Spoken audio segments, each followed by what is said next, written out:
السلام عليكم، مرحبا بكم مع هاتي كوزين. اليوم جبت لكم طريقة تحبوا بها الفلفل الأحمر. ما شاء الله تجي تهبل. والفلفل الأحمر هذا وقته موجود والأثمان تاعو ناقصة خلاص، فانتهزوا الفرصة وخبوه تسحقوه في الشتاء، خاصة مع اللوبيا مع العدس مع يعني دي بلا أخرين يجي ما شاء الله. هنا كمية من الثوم، تقريبا واحد زوز روز تاع ثوم، حطيت فيهم كمية من التوابل في المهراس.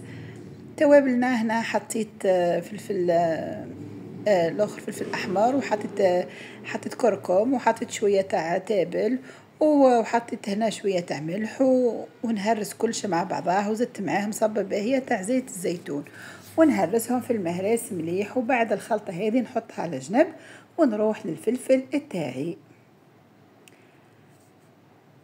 راكم تعرفوا بلي الملح مليح في التصبير، هنا درت هنا ودرت ثاني في نهاية الوصفة كيف زدت الملح. هنا بعد ما نهرس مليح هذيك المكونات تاعي ونحط في المهراس نحطه على جنب، ونروح نجيب البلان دو طرافاي نحط فيه بلاستيك، ونجيب الفلفل هذاك بعد ما زدت انا خليته شويه شاح في يعني خليته شاح. ومن بعد هنا نلبس لي غون، راكم تعرفوا الفلفل هذا حار ياسر، دونك نستعملوا لي غون، ونبدا عاد نفرغ في الفلفل تاعي. طريقه قلت لكم سهله خلاص. نفرغ الفلفل هذاك من الزريعه تاعو، من البذور تاعو، ونخليه فارغ من الوسط، باش من بعد هذاك الفراغ راح نعمره بهذيك التتبيله تاعي. انا بكل صراحه ترقيد الفلفل نحب ترقيد الفلفل في الزيت، خاصه الزيت سخنته مليح وحطيته، يعني هو من احسن من ترقيد الفلفل في الخل، لانه المخللات او اي الحوايج المخلله هذيك كي تكثروا منها راهي كل ما هي مخللات هي تنشط الخلايا السرطانيه، عافانا وعافاكم الله. حاولوا تيفيتوا على قد ما تقدروا الخل، يعني المخللات كل ما هو خل راهو الخلايا السرطانيه تحب الخل، دونك لهنا ايفيتو الحوايج هذه اللي فيها كميه عاليه من الخل. هنا الترقيد بالزيت يكون احسن. ان شاء الله يعني نكون فدتكم. هنا كانين قاعده نفرغ في هذاك الفلفل تاعي، نفرغه كامل ونحطه على جنب. وراني انتخطون حاطه قلت لكم كميه تاع زيت تسخن، لازم الزيت يكون يعني يغلي، صدقوني على بالكم حتى الزيت تاعو برك شفتوا الزيت تاع هذا حتى تهزوه من بعد طيبوا بيه، يعني فيه واحد القو يجنن. طريقه هايله خلاص.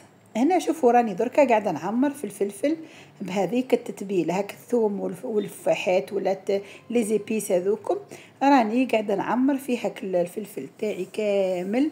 كل واحد مش نعمروا كيما نحشوا الفلفل باللحم هنا نعمروا برك نحطوا فيه هكا ابين شويه باش تكفينا الثوم هذاك كامل يكفينا كيما راكم تشوفوا في الفيديو. إذا كنتوا أول مرة تدخلوا القناة مرحبا بكم عندي، ما تنسوش تعدلوا لي لابونمون وتبارتاجوا الفيديو مع أحبابكم وأصدقائي. كيف نسلم عليهم، لاحظت أنه جوني أصدقاء جدد كيف مرحبا بكم عندي، وإن شاء الله تعجبكم القناة. جبت هنا بوكال ولا بلارة احنا نسموها، نحطوا فيها شوفوا هذاك الفلفل كيفاه راني نحط فيه، نرصوا على بعضاه كيما راكم تشوفوا في الفيديو. نخلي شوي بصح بعد نكمل كلش، نحط الزيت وبعد نزيد نعمرها مليح. شوفوا معايا كيفاه نصب في هذاك الزيت سخون شغل رانا رايحين نقلوه، ونحط هذاك الفلفل هذاك الزيت نصبه كامل.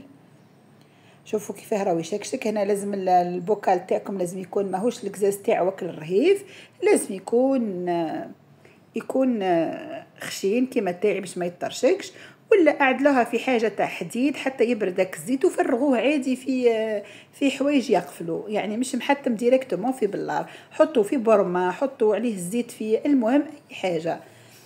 ومن بعد كي يبرد فرغوه عادي في دي بواط تاع النيلون ولا واش عندكم ديروا عادي، غير انا درت هكا باش تشوفوا انتوما فقط، باش تشوفوا الصوره تبان ليكم بيان.